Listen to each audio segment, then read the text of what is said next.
मेरे तू रखवाला, हर पल तू मेरा विधाता है।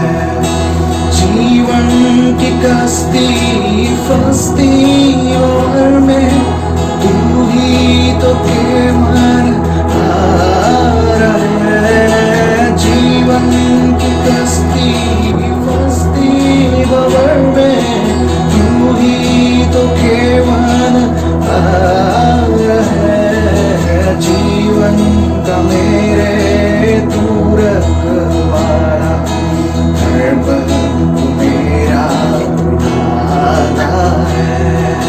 जीवन का मेरे तू रखवाला, हर पल तू मेरा विधाता है। जीवन जब होता उदास, चाहत की होती है प्यार।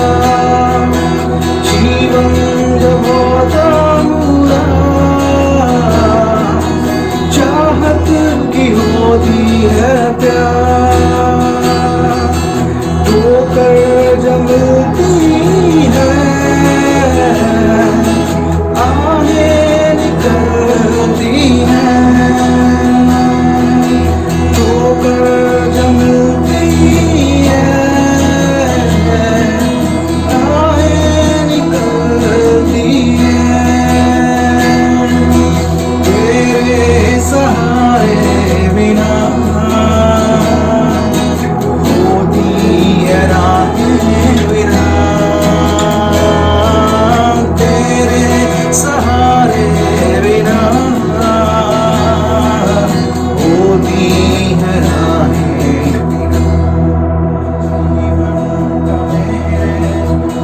रखवाला, हर पल तू मेरा विधाता है।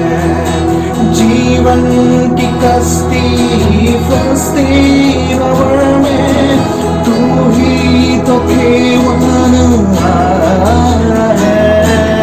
जीवन की कश्ती फंसती भंवर में, तू ही तो केवल हारा है। जीवन का मेरे तू रखवाला, हर पल तू मेरा विधाता है। जीवन का मेरे तू रखवाला, हर पल तू मेरा विधाता है। हाँ प्रभु, तू हमारा विधाता है। तू हमारा प्रभु जी मित्र है। तू हमारा सहायक है। तू हमारा पिता है। हाँ प्रभु, हमसे जितने लोग जुड़ते हैं प्रभु ऑनलाइन, तो उनकी तू मदद कर प्रभु। हाँ प्रभु, वो तुझसे अपने एक अच्छी वार्तालाप को बैठा सके प्रभु, एक अच्छी आराधना को प्रभु दूर बैठे वो दे सके स्वामी। Hallelujah, hallelujah. से पे कुर्बान वो मेरा मसीहा, हर जगह पर जो उसका है, वो मेरे खुदा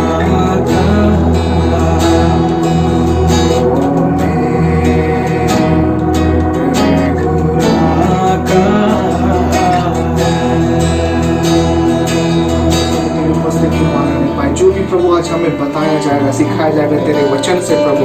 हम विश्वास करते हो वचन आज हमसे बात करेगा। वो वचन में सामर्थ्य है प्रभु, जो प्रभु जी हर गुद्दे गुद्दे को भेदता है प्रभु। हम जानते हैं प्रभु। हम प्रभु तुझसे प्रार्थना करते हैं प्रभु, भाई इमैनुअल के साथ बोले प्रभु, जब भाई इमैनुअल आज हमारे बीच में प्रभु तेरे वचन को सुनाएंगे प्रभु, तो अपने सामर्थी हाथों में प्रभु तूने थामे रख, अपने सामर्थी और हाथों से प्रभु जी उन्हें घेरे रख प्रभु, अपने बलवंत हाथों में रख, ताकि प्रभु जब वो हमसे तेरे वचन को साझा करेंगे प्रभु, हम चाहते हैं प्रभु तुमसे बातें कर, पूरे 1 घंटा हमारे साथ वो रह कर प्रभु, जो भी तू उनसे चाहता है, जो उन्होंने प्रभु हमारे लिए सोचा आज के वचन को प्रभु, जब वो हमारे बीच में रखेंगे प्रभु, तो बहुत सारे उन्नति, आशीष और प्रभु जी बहुत सारा प्रेम और तेरे करीब तुझसे और अच्छा संबंध बनाने में प्रभु जी हम और भी तेरे करीब पहुंचने पाए प्रभु। हम जानते हैं प्रभु तूने हमारी प्रार्थना को सुना है, हम जानते हैं प्रभु तू इसका उत्तर को देगा, क्योंकि प्रभु तुम्हारे साथ कोई प्रार्थना आपसे बेहतर कोई शिक्षक नहीं। जो हमने ग्रहण किया है परमेश्वर की दया से, ये उद्धार एक आनंद का मार्ग है। और मैं सोचता हूँ कि आनंद को कई बार हम लोग दरकिनार करते हैं, नजरअंदाज करते हैं, लेकिन परमेश्वर का वचन हमें इसके बारे में काफी सचेत और सजग रहने के लिए निरंतर प्रोत्साहित करता है। इनफैक्ट आपको याद होगा कि आत्मा के फल में से आनंद भी एक है ना। आत्मा का फल यदि आपको याद होगा, गलातियों के पत्र उसके 5वें अध्याय में 22वें पद से हम देख पाते हैं, प्रेम, आनंद, मेल, धीरज, कृपा, भलाई, नम्रता, संयम, विश्वास, ये सारी बातें हैं, उसमें आनंद भी है। आनंद एक बहुत ही प्रमुख भाग है एक मसीही के जीवन का। और आज मैं आपसे बात करना चाहता हूँ 7 ऐसे कारणों के बारे में, वजह के बारे में कि क्यों हमें परमेश्वर में सर्वोच्च आनंद प्राप्त करने का यत्न करना चाहिए, मेहनत करना चाहिए, परिश्रम करना चाहिए। मैं आपको बताना चाहता हूँ कि ये आनंद जो है हमें खुद ब खुद एकाएक अपने आप आने वाला नहीं है। ये एक ऐसा आनंद है जो हमें परमेश्वर बहुतायत से देने के लिए तैयार भी है, और उससे प्राप्त करने के लिए हमें निरंतर यत्न भी करना है। तो इसे सुसमाचार से जोड़ने का सीधा मेरा विचार ये था कि हमारा आनंद या हमारा आनंदमय जीवन दरअसल में संसार के दूसरे सभी लोगों के लिए जो आज भी परमेश्वर से दूर है, एक बहुत ही बड़ा गवाही है। आनंद की बड़ी कमी है, आनंद की बड़ी आकार है, आनंद की बड़ी सुखापन है। यदि आप देखेंगे तो आपको आनंद बमुश्किल नजर आएगा। बड़े दुर्भाग्य की बात है, आज संसार के लोग के पास सब कुछ है लेकिन आनंद नहीं है। मैं आपको बताना चाहता हूं कि परमेश्वर ने ये आनंद हमें दिया है, इस आनंद को हमें संभाल करके रखना बहुत जरूरी है। बड़े मेहनत से इसके यत्न करना, उसकी खोज करना, ये बहुत ही जरूरी है। यदि इस समय आप अपने स्क्रीन को, यदि वीडियो को यदि ऑफ करना चाहते हैं, जरूरी नहीं है, अपने कैमरा को यदि आप ऑफ करना चाहते हैं तो आप ऐसा करने के लिए आप फील फ्री कीजिए, और यदि आप ऑन ही रखना चाहते हैं तो भी कर सकते हैं। तो आनंद बहुत ही जरूरी है। बाइबल का एक पात्र मुझे याद आता है, नहम्याह। और नहम्याह की पुस्तक का जब हम अध्ययन करते हैं तो हमें पता चलता है कि नहम्याह एक आनंदित व्यक्ति था, खुशी से भरा हुआ व्यक्ति था, आनंदित। दरअसल में खुशी और आनंद में फर्क है। खुशी और आनंद में फर्क ये है कि खुशी का संबंध हमारे जीवन में होने वाली घटनाओं से है। यदि कुछ अच्छा होता है, यदि हमें कुछ अच्छा पुरस्कार मिल जाता है, यदि हमारा दिन अच्छा गुजर जाता है, हमें नौकरी अच्छी मिल जाती है, यदि हमारे पास हमारे एग्जाम में अच्छा रिजल्ट आ जाता है तो हमें खुशी होती है, आनंद नहीं होता है उस समय। आनंद खुशी से ऐसे अलग है कि जब हमें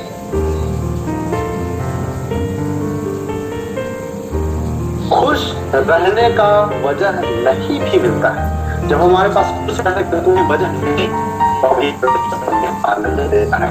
संसार के लोग खुश हो सकते हैं मेरे प्रियो, लेकिन संसार के लोग आनंदित नहीं हो सकते हैं। आप और हम परमेश्वर के खास लोग हैं जिन्हें आनंदित जीवन जीने का वरदान मिला है, जिन्हें आनंदित जीवन जीने का ये शुभ अवसर मिला है। तो इसी से संबंधित कुछ बातों को हम आगे देखने जाएंगे, और मैं स्क्रीन शेयर करके कोशिश करूंगा कि इन बातों को आप अपने स्क्रीन पे देख सके। यदि आप देख सकते हैं तो बहुत ही अच्छी बात है, यदि नहीं तो आप ध्यान से सुनने का प्रयत्न कीजिएगा। तो यहाँ फिर से मैं दोबारा कहना चाहूंगा कि 7 कारण क्यों हमें परमेश्वर में सर्वोच्च आनंद प्राप्त करने का यत्न करना चाहिए। मैं दोबारा कहना चाहूंगा, यत्न, मेहनत, परिश्रम, ये खुद ब खुद होने वाली बात नहीं है। इसके लिए हमें भरसक प्रयास करना, हर संभव प्रयास करना है। तभी हम इसे प्राप्त कर पाएंगे, तभी हम इसका वाकई आनंद उठा पाएंगे। तो मैं कोशिश करूंगा कि मेरे स्क्रीन को जितना हो सके बड़ा करके आपको स्पष्ट रूप से आप देख सकें। उससे पहले मैं बताना चाहूंगा कि इस लॉकडाउन के समय में मैं क्या कर रहा हूँ। आप लोग सोच रहे होंगे कि अरे हम लोग फंस गए हैं, अब करें तो क्या करें। मैं आपको बताना चाहता हूँ कि ये कुछ यहाँ पे पुस्तकों का मैंने जिक्र किया है, मैंने बताने का प्रयास किया है आप लोगों को व्यवहारिक रूप से प्रोत्साहित करने के लिए कि ये लॉकडाउन का समय उतना भी बुरा नहीं है जितना हमें शायद लगता है। ये कुछ पुस्तकें हैं जिन्हें मैंने 26 तारीख, पिछले महीने के 26 तारीख से आज तक मैं पढ़ करके खत्म किया है और बहुत ही अच्छी पुस्तकें हैं। आपको लग रहा हो कि सिर्फ पता नहीं क्या क्या पुस्तक पढ़ते हैं, तो ऐसी बात नहीं है। बाइबल भी यहाँ आप देख सकते हैं। बाइबल भी मैं निरंतर पढ़ता हूँ। मैं कोशिश करता हूँ कि हर दिन जब मैं सुबह उठूँ और जब मैं वचन से अध्ययन करता हूँ तो एक नया आदत जो मैंने बनाने का कोशिश किया है वो ये है कि मैं जो वर्स ऑफ द डे आता है उसको 5 अलग अलग भाषाओं में या 4 अलग अलग भाषाओं में पढ़ने का या सुनने का कोशिश करता हूँ। सबसे पहले मैं उसे अंग्रेजी में सुनता हूँ, पढ़ता हूँ। उसके बाद उसे यहाँ पंजाब में अभी मैं आया हूँ तो यहाँ पंजाबी में सुनता हूँ। पंजाबी पढ़ना तो अभी तक नहीं आता है लेकिन सुनता हूँ उसमें। उसके बाद मैं उसे मराठी, जब मैं गोवा में था तो मैं मराठी सीख रहा था तो मैं मराठी में उसे सुनता हूँ, मराठी में पढ़ भी लेता हूँ और कुछ हद तक बोल भी लेता हूँ। और उसके बाद उर्दू, यदि उर्दू में भी मैं उसे सुनता हूँ। मैं आपको बताना चाहूंगा यदि आपने अभी तक उर्दू नहीं सुना है, उर्दू बाइबल नहीं सुना है तो आप परमेश्वर के वचन का जो स्वाद है शायद उसके स्वाद से आप कहीं ना कहीं थोड़ा सा भी अनभिज्ञ होंगे, आपको मालूम नहीं होगा। एक बार जरूर कोशिश कीजिए कि आप उर्दू में परमेश्वर के वचन सुन पाए, बहुत ही प्यारा लगता है। तो ये कुछ पुस्तकें हैं जिन्हें मैं पढ़ रहा हूँ। साथ ही साथ और भी पुस्तकें हैं, कई सारे पॉडकास्ट में सुन रहा हूँ, कई सारे फोन पे लोगों से मैं बातचीत कर रहा हूँ, बहुत सारे लोगों को बातचीत करके प्रोत्साहित कर पा रहा हूँ। तो इस तरह से मैं अपना समय अपने आप को एक बेहतर अगुआ, एक बेहतर विश्वासी, बेहतर चेहरा बनाने में कर रहा हूँ। तो इससे पहले कि हम आनंद के बारे में और अधिक देखें, यहाँ पे एक बात है जो मूल बात मैं आपको बताना चाहूंगा। मैं चाहूंगा कि कुछ वचन का मैं जिक्र करूंगा। वचन कहता है तू मुझे जीवन का रास्ता दिखाएगा, तेरे निकट आनंद की भरपूरी है। और आगे कहता है तेरे हाथ में सुख सर्वदा बना रहता है। यहाँ पे वचन हमें कहता है कि परमेश्वर है जो हमें वो रास्ता दिखाता है और परमेश्वर के निकट ही आनंद की भरपूरी है। परमेश्वर से दूर रह करके आप आनंद की भरपूरी कभी नहीं ले सकते हैं। मैं आपको बताना चाहता हूँ यदि आपके कोई भी ऐसे सगे संबंधी, आपके मित्रगण है, आपके नजदीकी, आपके प्रिय लोग हैं जो अभी यीशु को प्रभु करके नहीं है, मैं आपको बताना चाहूंगा कि बड़ी दुखदाई बात यह है कि ये आनंद कभी वचन कहता है तेरे दाहिने हाथ में सुख सर्वदा बना रहता है। सर्वदा, कुछ मिनटों के लिए नहीं, कुछ घंटों के लिए नहीं, लेकिन सर्वदा बना रहता है। आगे तो इन 7 बातों को देखिए। 7 बातें क्या क्या है। सबसे पहला एक मार्ग है जो ईश्वर की उपस्थिति के आनंद की ओर हमें ले जाता है। आनंद के लिए एक मार्ग है ना, आनंद एक रास्ता है। आनंद तक पहुंचना के लिए एक मार्ग तैयार किया है और इस जीवन का मार्ग, जीवन का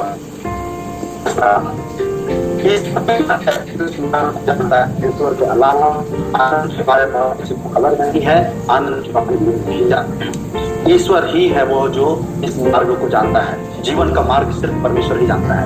वह हमें इसका निर्देशन करता है, वह हमें रास्ते में मार्गदर्शन करता है। इस आनंद की और कैसे बढ़ना है, आनंद की भरपूरी में हम कैसे बढ़ सकते हैं, इसके लिए सिर्फ और सिर्फ परमेश्वर ही हमें मार्गदर्शन दे सकते हैं। तीसरी बात, यह मार्ग हमें परमेश्वर की उपस्थिति में आनंद की पूर्णता की ओर ले जाता है। ध्यान रखने वाली बात है, हमें ये आनंद की पूर्णता की ओर ले जाता है जो परमेश्वर की उपस्थिति में मिलती है। परमेश्वर की उपस्थिति से इर्द गिर्द इधर उधर आनंद की भरपूरी नहीं है। और यह आनंद कैसा आनंद है? 99% आनंद नहीं, 100% आनंद। परमेश्वर आनंद 99% नहीं, 95% नहीं, लेकिन 100% आनंद। कहने का मतलब क्या है कि आपके जीवन की परिस्थिति चाहे कुछ भी क्यों ना हो, आप हर पल हर क्षण अपने दर्द में, अपने कराहने में भी आनंदित कर सकते हैं, क्योंकि ये परमेश्वर के आनंद है जो हमारे सभी दर्द से, हमारे सभी परिस्थिति से बचे।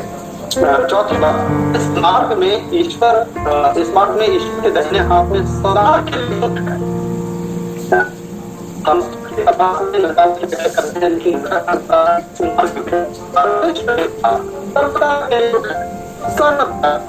हमेशा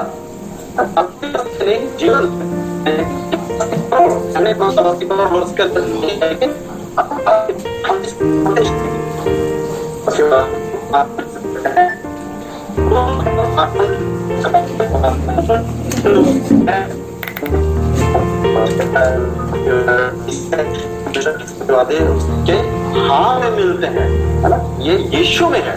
यह पूर्ण और स्थायी आनंद केवल ईश्वर की उपस्थिति में ही पाया जाता है, सब लोगों के लिए नहीं है, सब लोगों के लिए नहीं है। आपके पड़ोस में आपके ऐसे मित्र होंगे, आपके ऐसे जान परिचित लोग होंगे जो आज भी इस आनंद से दूर है। यह आनंद सिर्फ और सिर्फ हमें परमेश्वर की उपस्थिति में ही मिल सकती है। अगली बात, परमेश्वर यह नहीं कहते हैं कि मेरी उपस्थिति कई स्थानों में है जहां आप, मेरी उपस्थिति के अलावा भी और कई स्थान है जहां आप हमेशा के लिए आनंद प्राप्त कर सकते हैं। नहीं, ईश्वर स्वयं वह है जिसका हम आनंद लेते हैं। वह वास्तविकता है जो हमें प्रसन्न करती है। इसलिए हम पूर्ण और स्थायी आनंद केवल परमेश्वर की उपस्थिति में ही प्राप्त कर सकते हैं। और सातवीं बात, इस ईश्वर द्वारा नियुक्त किए गए पथ पर चलना हमारा कर्तव्य है। इस आनंद के मार्ग पे चलना, जीवन के मार्ग पे चलना हमारा कर्तव्य है। कर्तव्य कहने का मतलब हमारी ड्यूटी है, हमारी जिम्मेदारी है। यह केवल एक संभावना नहीं है या विकल्प नहीं है, बल्कि एक दायित्व है, क्योंकि परमेश्वर ने हमें यह रास्ता दिखाया है। कहने का मतलब क्या है कि कई बार हम इस तरह से सोच सकते हैं, जब वचन को हम पढ़ते हैं तो हमें ऐसा लग सकता है कि आनंद के पीछे हम चल के क्या करें, आनंद पता नहीं हमें मिले या ना मिले, इसकी क्या गारंटी। वचन हमें इस प्रकार से कहता है कि परमेश्वर का वचन स्थायी है, स्थिर है, अटल है। परमेश्वर का वचन कभी झूठ नहीं बोलता है, परमेश्वर का वचन सच्चा है।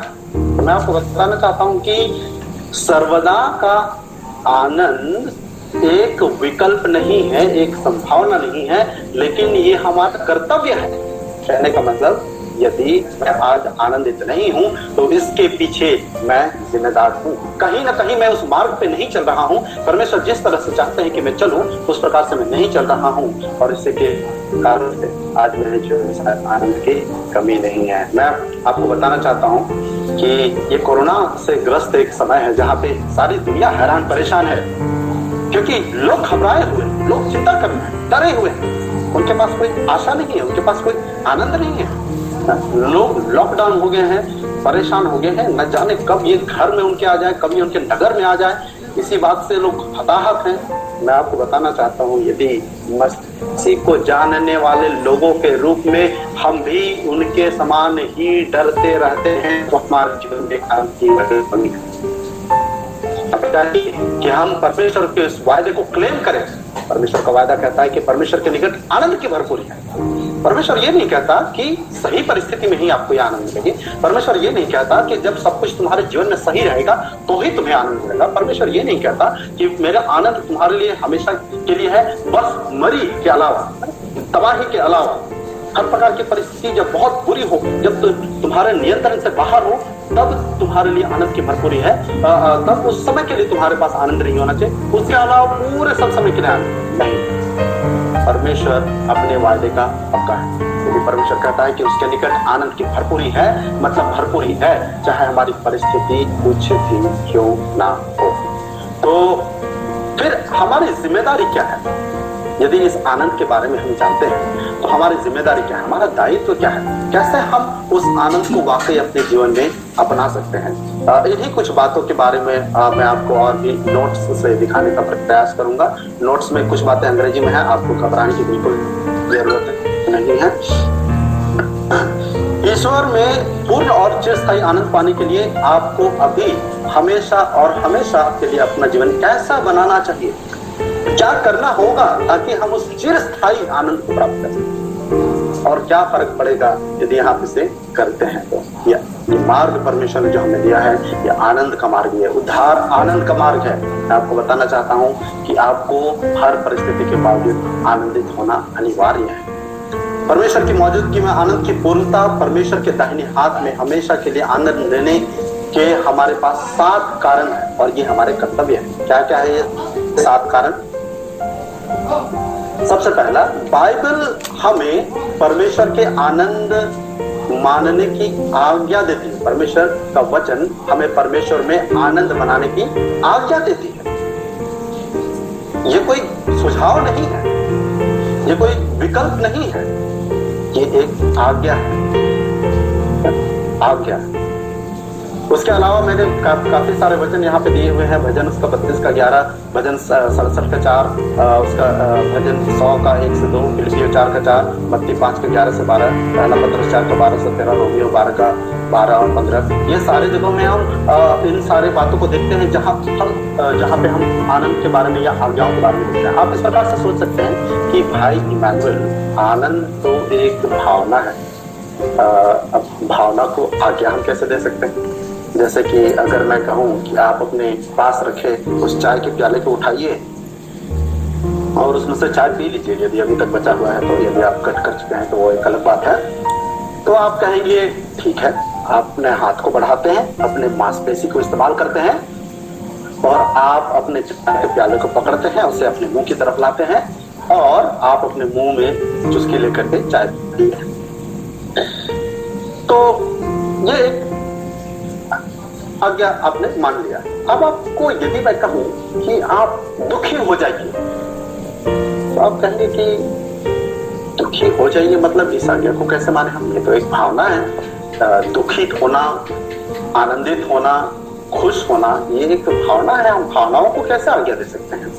मैं आपको बताना चाहता हूं कि शायद आप और हम इस आज्ञा को मानने के लिए कमजोर होंगे, लेकिन उसका मतलब ये नहीं कि हम भावनाओं को नहीं मान सकते हैं। परमेश्वर के वचन को यदि हम पढ़ते हैं शुरुआत से अंत तक, कई बार ऐसे जिक्र हम देखते हैं जहाँ पे परमेश्वर का वचन हमें आज्ञाओं को, भावनाओं को भी आज्ञा अनुरूप मानने के लिए कहता है। उसका एक बहुत ही अच्छा उदाहरण 10 आज्ञाओं में हम देख सकते हैं, जहाँ पे अंतिम आज्ञा कहता है कि तुम लालच मत करना।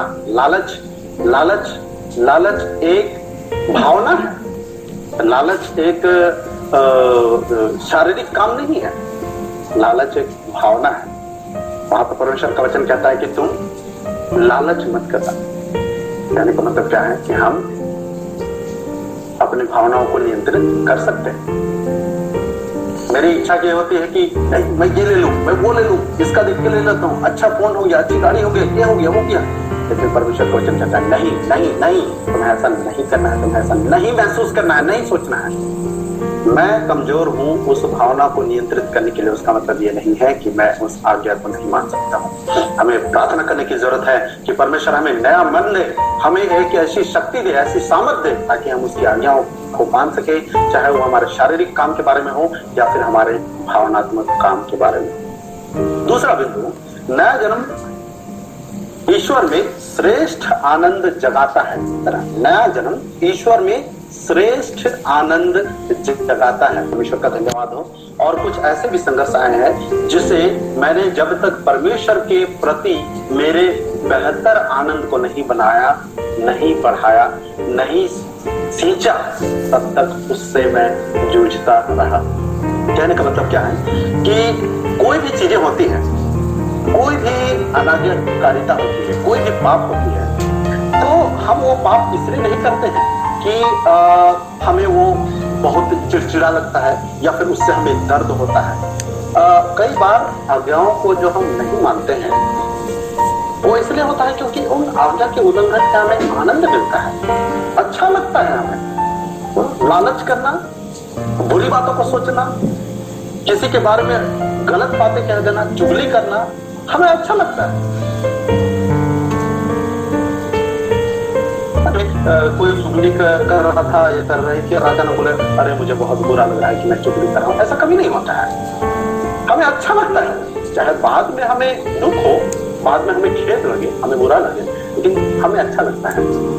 तो ऐसी चीजों को आप कैसे हरा पाएंगे? इसे हरा पाने का एक तरीका है कि आप ऐसी बातों के ऊपर बड़े आनंद से जय प्राप्त करें। छोटे आनंद को आपको बड़े आनंद से हराने की जरूरत है। छोटे आनंद को बड़े आनंद से हराने की जरूरत है। कल मैं एक पुस्तक पढ़ रहा था और पुस्तक C.S. लुइस के द्वारा लिखा गया था। उस पुस्तक में वो इस प्रकार से कहते हैं कि समस्या ये नहीं है कि हमारी शारीरिक इच्छाएं बहुत प्रबल है, बहुत बलवान है, बहुत मजबूत है। समस्या ये नहीं है कि हमारी शारीरिक इच्छाएं नियंत्रण से बाहर है, बहुत ही हमें परेशानी होती है, दुख होता है, हम कर बैठते हैं, गलतियां कर बैठते हैं, पाप कर बैठते हैं। समस्या ये नहीं है। समस्या ये है कि दरअसल में हमारी इच्छाएं बहुत कमजोर है। कमजोर इसलिए कि हम बहुत से छोटे आनंद के लिए खुद को समझौता करा देते हैं, छोटे से आनंद के लिए खुद को रोक देते हैं, छोटे छोटे आनंद के लिए, छोटी छोटी बातों के लिए, छोटी छोटी खुशियों के लिए हम खुद को सैक्रिफाइस करने के लिए तैयार हो जाते हैं और इसीलिए हम उस बड़े आनंद को पाने से रह जाते हैं। मैं आपको बताना चाहता हूँ कि यदि आप इन छोटे छोटे आनंद को हराना चाहते हैं, छोटे छोटे खुशियों को, क्षण भर की खुशियों को हराना चाहते हैं, तो आपको एक बड़ी खुशी की जरूरत है, एक बड़े आनंद की जरूरत है और वो आनंद हमें सिर्फ और सिर्फ परमेश्वर ही दे सकता है। हम इसमें और थोड़ा आगे बढ़ेंगे और हम तीसरे बिंदु को देखेंगे। तो यदि आपने नया जन्म प्राप्त किया है तो आपके अंदर वो आनंद परमेश्वर ने दे रखा है जिसको अब आपको संभाल के आगे बढ़ाना है, उसको आगे बढ़ाने की जरूरत है। अगला, विश्वास जिससे हम बचाए जाते हैं, यह संतुष्ट किया जाना है, हमारा संतुष्ट होना है। यीशु मसीह ने कहा कि मैं जीवन की रोटी, जो कोई मेरे पास आएगा वो भूखा नहीं होगा और जो कोई मुझ पर विश्वास करेगा वो प्यासा नहीं होगा। सामरी स्त्री को वो कहता है कि यदि तू उस जल के बारे में जानती जिसे जो मैं देना चाहता हूँ तो तू मुझसे मांगती और मैं तुम्हें देता और तू फिर कभी प्यासी नहीं होती। जिस विश्वास के द्वारा हम बचाए जाते हैं वो क्या है विश्वास? वो विश्वास ये है कि हम संतुष्ट किए जाते हैं और किसी चीज से नहीं, लेकिन परमेश्वर के द्वारा ही। हम परमेश्वर के द्वारा दिए गए चीजों से संतुष्ट नहीं होते हैं और आज एक बहुत बड़ी ये दुविधा है कि लोग परमेश्वर के द्वारा दिए जाने वाले चीजों से संतुष्ट होने का कोशिश करते हैं। लोग परमेश्वर के द्वारा दिए जाने वाले नौकरी से संतुष्ट होने का कोशिश करते हैं, पैसे से संतुष्ट होने का कोशिश करते हैं, परमेश्वर के द्वारा दिए गए घर से या मकान से या जायदाद से, प्रभाव से, पद से, इन चीजों से संतुष्ट होने का कोशिश करते हैं। लेकिन सच तो यह है कि हम सिर्फ और सिर्फ परमेश्वर से ही संतुष्ट हो सकते हैं। तो हमारा ध्यान परमेश्वर के सारे आशीषों के मध्य नजर परमेश्वर पर बना रहे, ना कि उसके द्वारा दिए जाने वाले चीजों पे। अगला, इस आनंद के प्रति हमारी जिम्मेदारी क्या है, कर्तव्य क्या है? बुराई का सार आनंद की खोज के लिए हमें प्रलोभित करता है। बुराई का सार क्या है? इसका सार यही है कि ये हमें आनंद की खोज के लिए प्रलोभित करता है। उसका क्या मतलब है? आनंद की खोज के लिए प्रलोभित मतलब हमें छोटे छोटे आनंद के लिए प्रलोभित करता है। वचन यहाँ पे एक, यदि हम वचन को देखना चाहें तो यहाँ पे यिर्मयाह उसका 2:12 और 13 है। कोई एक बार जोर से इस वचन को पढ़ देंगे। यिर्मयाह 2:12 और उसका 13, कोई भी पढ़ दीजिएगा। यिर्मयाह 2:12 से 13 तक। 2 का कितना है?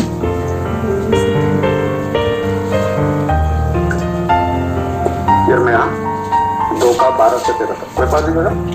हे आकाश चकित हो, बहुत ही थरथरा और सुनसान हो जा, यहोवा की यह वाणी है। क्योंकि मेरी प्रजा ने 2 बुराइयां की हैं, उन्होंने मुझे बहते जल के सोते को त्याग दिया है और उन्होंने हौद बना लिए, वरन ऐसे हौद जो टूट गए हैं और जिनमें जल नहीं रह सकता। बहुत बहुत धन्यवाद। यहाँ पे वचन में हमने क्या देखा? वचन हमें क्या बताता है कि परमेश्वर कहता है कि हाय, परमेश्वर यहाँ पे बहुत दुखित है। दुखित क्यों है? क्योंकि परमेश्वर का वचन हमें बताता है कि परमेश्वर कहता है कि मेरे लोगों ने 2 बुराइयां की है। पहला बुराई क्या? कि उन्होंने मुझे दुखा दिया, मुझे ठुकरा दिया है। इससे जो जीवन के झरने का, जीवन के जल का सोता है, जो जीवन के जल का सोर्स है, स्रोत है, उसको ठुकरा दिया है। दूसरी गलती, उन लोगों ने अपने लिए क्या बना रखे हैं? हौदे बना लिए, हौदे खोल दिए हैं। कैसे हौदे खोल लिए हैं? ऐसे हौदे जिसमें पानी समा नहीं सकता है। तो हम क्या समझते हैं इस वचन से? दरअसल इस वचन से हम ये समझते हैं कि परमेश्वर यहाँ पे इस वक्त हम लोगों के ऐसे ऑनलाइन मीटिंग के द्वारा हमारे मध्य है, हमारे मध्य उपस्थित है, और वो हमें संतुष्ट करना चाहता है, और वो हमें हर प्रकार की खुशी देना चाहता है, चिरस्थायी आनंद देना चाहता है। लेकिन कई बार ऐसा होता है कि हम और आप उन छोटे छोटे हौदे की तलाश में रहते हैं, छोटे छोटे हौदे की तलाश में रहते हैं। अरे मुझे यहाँ से आनंद मिल जाएगा तो मुझे वहां से आनंद मिल जाएगा। मैं आपको बताना चाहता हूँ कि बुराई का सार, पाप का सार यही है कि हम खुद से अपने आनंद को हासिल कर सकते हैं। और परमेश्वर का वचन कहता है नहीं, नहीं, ऐसा संभव नहीं है। ऐसा आनंद देने वाला परमेश्वर सिर्फ मैं हूं। तुम चाहो तो कोशिश कर लो 1000, लेकिन तुम मुझसे दूर रह करके उस आनंद को प्राप्त कभी भी कतई नहीं कर सकते हो। क्योंकि तुम जितने भी चीजों को तुम में आनंदित होने का कोशिश करो, वो उस टूटे हुए हौदे के समान है जिसमें पानी ठहर नहीं सकता है। वो पानी बह के खत्म हो जाएगा, आप और हम प्यासे रह जाएंगे।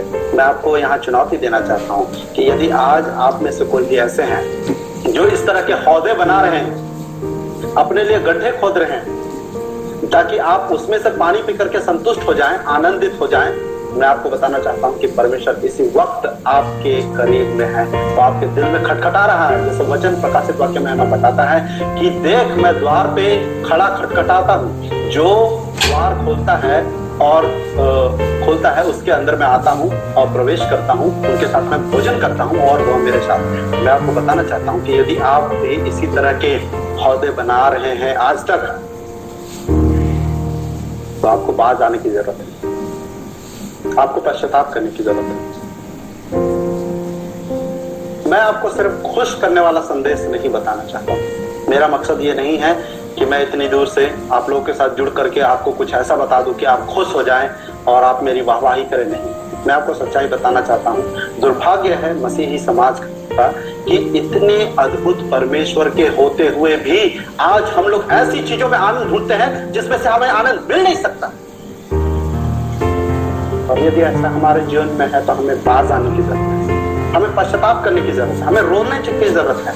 यदि आपके आत्मिक जीव से वो स्वाद लेने का तत्व गायब हो चुका है तो आपको परमेश्वर के सामने गिड़गिड़ा करके दुआ करने की जरूरत है कि प्रभु मुझे वो स्वाद चखने की क्षमता फिर से दे, ताकि मैं तुझ में आनंदित हो सकूं। संसार की चीजों में नहीं, अन्य चीजों में नहीं, आपके आशीषों में नहीं, लेकिन आप में आनंदित हो सकूं। अगले बिंदु की तरफ हम बढ़ेंगे।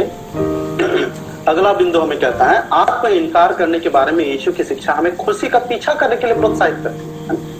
कई बार हम वचन में देखते हैं, मरकुस रचित सुसमाचार उसके 8 के 34 में आप इस बात को देख सकते हैं।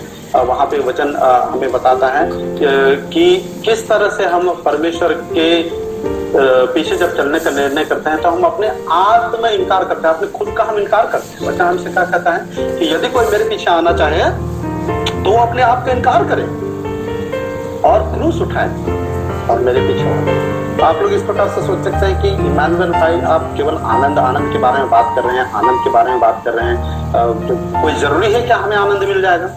कुछ जरूरी है क्या? मतलब हमें आनंद नहीं मिलेगा तो हम क्या परमेश्वर के पीछे चलना छोड़ दें? क्या इस तरह से बात है? मैं आपको बताना चाहता हूँ, यहाँ हम वचन को ध्यान से थोड़ा समझने का प्रयास करें। कहता है कि यदि कोई मेरे पीछे होना चाहे तो वो अपने आप का इनकार करे और क्रूस उठा करके मेरे पीछे हो ले।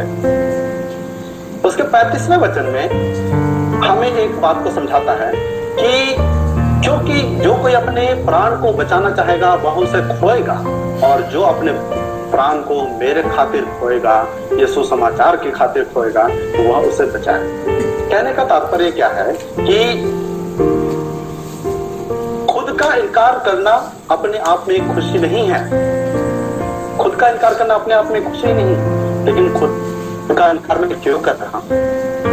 क्या मैं अपने आप को धनी खाने के लिए खुद का इंतजार कर रहा हूं कि देखो मैं अपनी इच्छाएं पूरी नहीं करता हूं, मैं अपनी इच्छाओं को तवज्जो नहीं देता हूं, महत्व नहीं देता हूं, मेरी इच्छाएं परमेश्वर के सामने कुछ भी नहीं है, मैं अपने आप को सैक्रिफाइस करने के लिए तैयार हूं, मैं परमेश्वर के पीछे चलने के लिए हर संभव प्रयास करता हूं। तो इस प्रकार से हम कह सकते हैं। लेकिन समझने वाली बात यह है कि यदि मैं क्रूस उठाकर चल ही रहा हूं, अपने आप को इनकार कर रहा हूं, लेकिन मसीह के पीछे नहीं हुआ हूं, यदि मसीह के पीछे चलने में मुझे आनंद नहीं है, तो शायद मेरा क्रूस का उठाना व्यर्थ है। अगले बिंदु की तरफ हम बढ़ेंगे। अगला बिंदु हमें पॉइंट 6 हमें ये समझने में सहायता करता है कि परमेश्वर की खुशी हासिल करने से हमें लोगों से प्यार होता है। लोगों से प्यार होता है। परमेश्वर की खुशी हासिल करने से या परमेश्वर का आनंद हासिल करने से हमें लोगों से प्यार होता है। मैं कई ऐसे लोगों से अक्सर मिलता हूँ जो कहते हैं कि मेरा संबंध परमेश्वर से है, दूसरे लोगों की मुझे परवाह नहीं है, मैं दूसरे लोगों की चिंता नहीं करता, दूसरे को जो समझ में आया समझे, मैं जो बात है मैं सीधा बोलता हूँ, इधर उधर घुमा फिरा के नहीं बोलता हूँ, मेरा संबंध सिर्फ परमेश्वर और मेरे साथ है। मैं आपको बताना चाहता हूँ कि शायद ये बड़ा ही अहंकारी शब्द होगा, क्योंकि परमेश्वर का वचन स्वयं हमें बताता है, पहली आज्ञा कि तू अपने परमेश्वर के साथ अपने संपूर्ण हृदय से, संपूर्ण मन से, संपूर्ण शक्ति से प्रेम कर, और दूसरा भी जो उसी की तरह है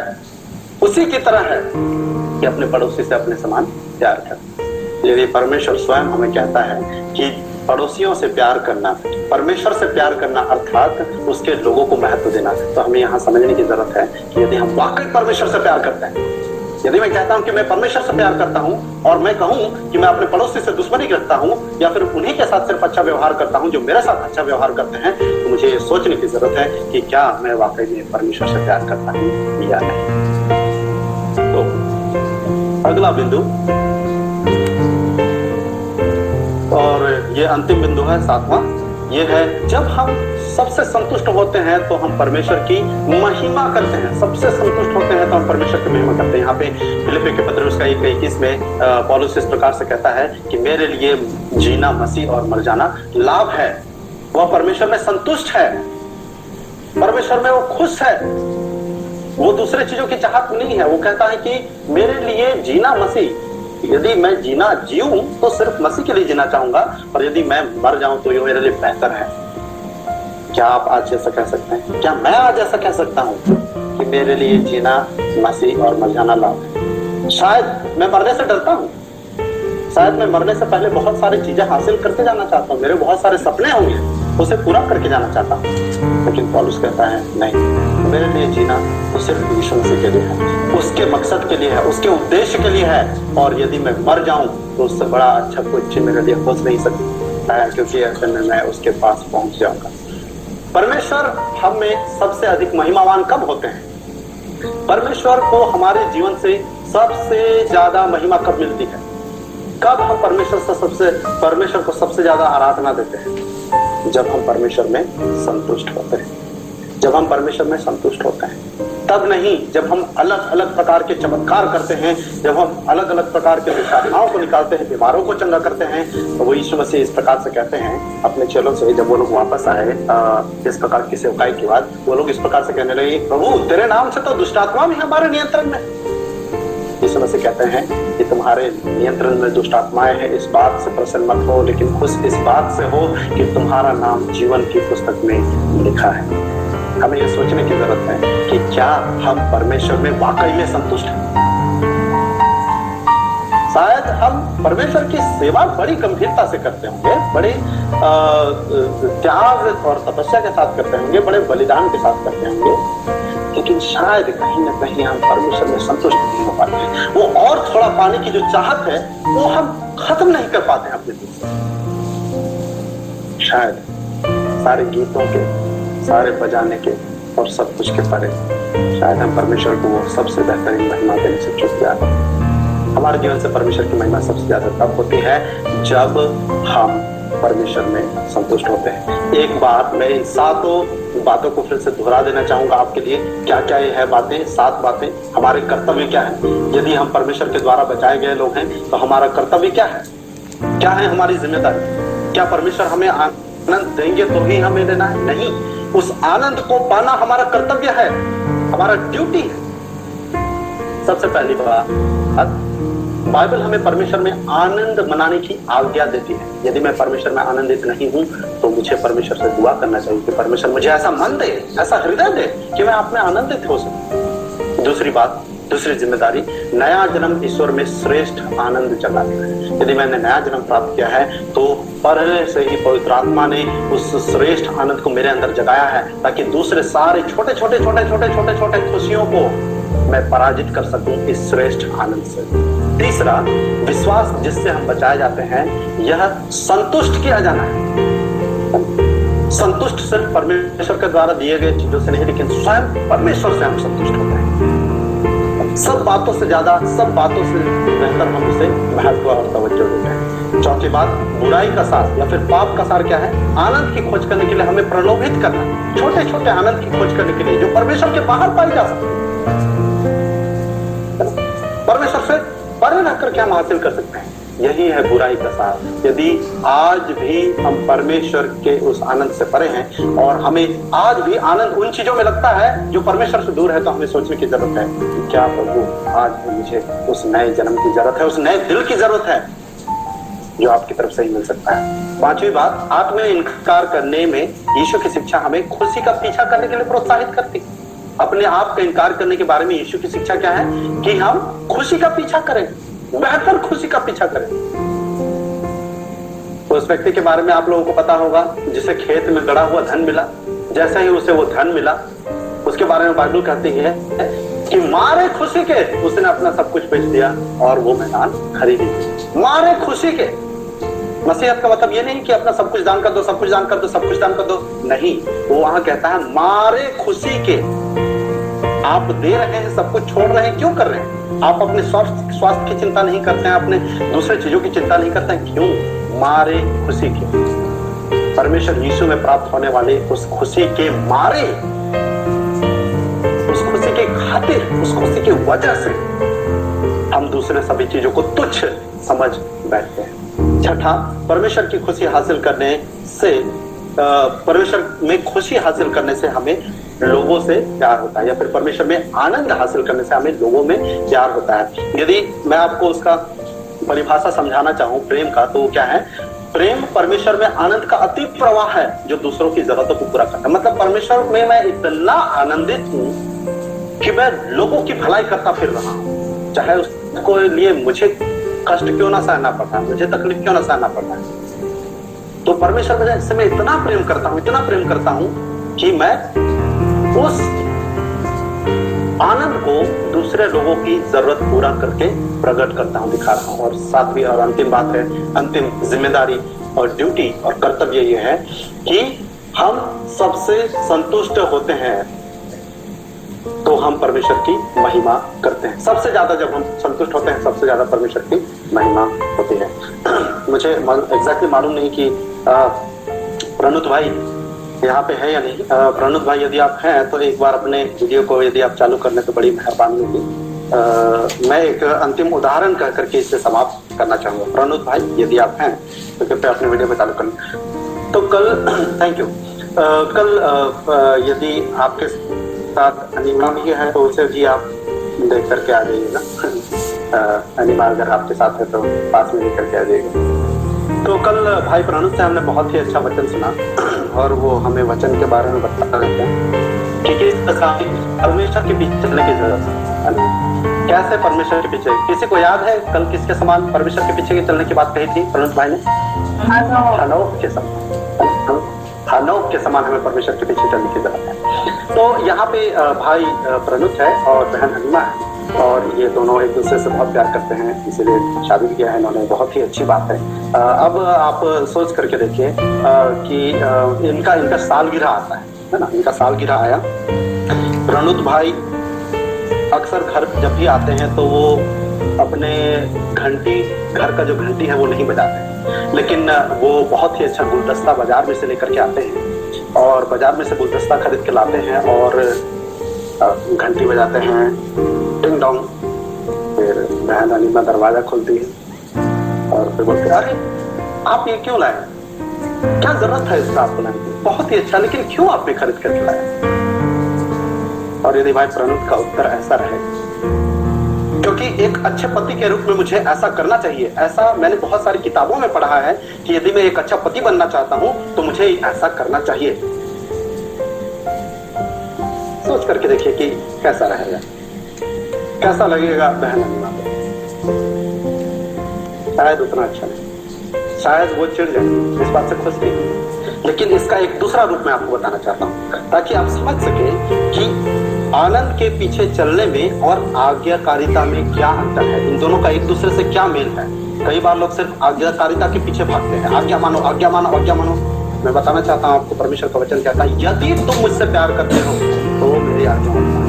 यदि तुम मुझसे प्यार करते हो मतलब आज्ञा मानने से पहले प्यार है, यदि प्यार नहीं है तो आज्ञा मानना कोई काम नहीं आता। आप सोच करके देखिए, दूसरे ही छत में क्या होता है, भाई प्रणुत आते हैं, घर आते हैं, वो फूल का बहुत अच्छा गुलदस्ता लेकर के आते हैं और दरवाजे की घंटी बजाते हैं, टिंग डोंग, दरवाजा खुलता है, बहन अनीमा बाहर निकलती है, बोलते अरे ये तो बहुत ही खूबसूरत है, बहुत ही प्यारा है, लेकिन क्यों आपने खरीद करके लाया, क्यों, इसकी क्या जरूरत थी आपको? तो भाई प्रणुत इस प्रकार से बोलते हैं कि क्योंकि तुम मेरे लिए सबसे महत्वपूर्ण, क्योंकि मुझे तुम्हारी परवाह है, तुम मेरे लिए सबसे प्रिय हो और इस क्षण मेरे लिए सबसे महत्वपूर्ण इस पूरे संसार में तुम हो, और मैं चाहता हूं कि मैं ये क्षण तुम्हारे साथ बाहर में कहीं अच्छे रेस्टोरेंट पे जाकर के या फिर कुछ अच्छा जाकर के हम लोग खाएं। ये कैसा रहेगा, कैसा लगेगा हमको? ऐसे परिस्थिति में बहन अनीमा ये नहीं बोलेगी कि अरे तुम तो सिर्फ अपनी चिंता करते हो, तुम मेरे साथ समय इसलिए बिताना चाहते हो क्योंकि इससे तुम्हें खुशी हो, तुम्हें आनंद मिलता है, हर समय तुम अपने ही बारे में सोचते रहते हो। ऐसा उनका जवाब नहीं होगा, उन्हें अच्छा लगेगा कि वे उनके महत्व को समझते हैं। उसी प्रकार से आप स्वर्ग यदि आप पहुंच जाते हैं, स्वर्ग पहुंच जाने से आपने दरवाजा खोला, आपने खटखटाया, मैं उदाहरण दे रहा हूँ, वहां पर जाकर के आप खटखटाएंगे ऐसे जरूरी नहीं, आपने खटखटाया, दरवाजा खुला, प्रभु यीशु मसीह सामने आए और वो आपसे पूछते हैं तुम यहाँ पे क्यों हो, और आप इस प्रकार से जवाब देते हैं क्योंकि मुझे यहीं पे होना चाहिए, क्योंकि मैंने वचन में ऐसा पढ़ा है कि यदि सारी आज्ञाएं मैं मानूंगा तो मैं यहाँ पहुंचूंगा। आपको क्या लगता है कि यीशु मसीह उस सवाल का जवाब सुन करके कितना खुश हुए? लेकिन उसके बजाय यदि आप ये कहें जैसे ही दरवाजे खुलते हैं, मैं यहाँ इसलिए होना चाहता हूँ क्योंकि यहाँ आप हैं, आपकी उपस्थिति है और मैं जीवन भर इस समय का इंतजार करता आया हूँ कि मैं आपकी उपस्थिति में करीबी से बैठ सकूं। तो मेरे प्रियो, मैं ये कह रहा हूँ कि आज्ञाकारिता को हमें नजरअंदाज नहीं करना, लेकिन इसी आज्ञाकारिता का एक अर्थ परमेश्वर में आनंदित होना भी है। परमेश्वर में आनंदित होना भी एक आज्ञा है और ये आनंद बहुत सारे ऐसे लोगों की गवाही है जो आज तक परमेश्वर को नहीं जानते हैं। मैं अपने समय से थोड़ा बाहर चला गया हूँ, इसके लिए मैं क्षमा प्रार्थी हूँ, और लेकिन मैं विश्वास करता हूँ कि आज का वचन हम सभी को आनंदित होने के लिए प्रोत्साहित कर पाया होगा। आइए हम अपने सरों को अपने झुकाएं और छोटी सी दुआ करें। प्रभु, यदि हम आप में आनंदित होने से अभी तक चूकते रहे हैं तो हम क्षमा चाहते हैं। प्रभु, तुझ में आनंदित होना एक विकल्प नहीं है, ये एक आज्ञा है, और हम चाहते हैं कि आप हमें वो शक्ति दे, वो काबिलियत दे, हमें ऐसा मन दे, ऐसा हृदय दे, हमारे हृदय को तोड़िए कि हम आपके उपस्थिति में आनंदित होता है। आपके उपस्थिति से और ज्यादा आनंद हमें कहीं और नहीं मिल सकता है। हम तेरी उपस्थिति में आते हैं, तुझ में आनंदित होने में सहायता। प्रभु, तेरा वचन जो कहता है कि प्रभु में सदा आनंदित रहो, मैं तुमसे फिर कहता हूँ आनंदित रहो। प्रभु, हम हर परिस्थिति, हर परिस्थिति, हर परिस्थिति, हर स्थिति, हर जगह, हर कहीं, हर हालात में अपने आनंदित होता है, ये हम आपसे दुआ करते हैं। तो प्रार्थना मांगते उद्धारकर्ता यीशु के नाम से आशीर्वाद ग्रहण करें, आमीन। परमेश्वर इस वचन के द्वारा आप सभी को बहुत अच्छे आशीष दे। धन्यवाद, आपने मुझे मौका दिया कि मैं आप लोगों के सामने इस बात को रख पाया। बहुत सारे चेहरे मैं शायद पहचान तो नहीं रहा हूँ जो शायद लालपनिया से होंगे। मैं आपको बताना चाहता हूँ कि लालपनिया की मिट्टी मेरे खून में अभी भी है और मुझे बहुत ही अच्छा लगता है कि मैं लालपनिया से बिलोंग करता हूँ। और विश्व आप सभी को बहुत अच्छा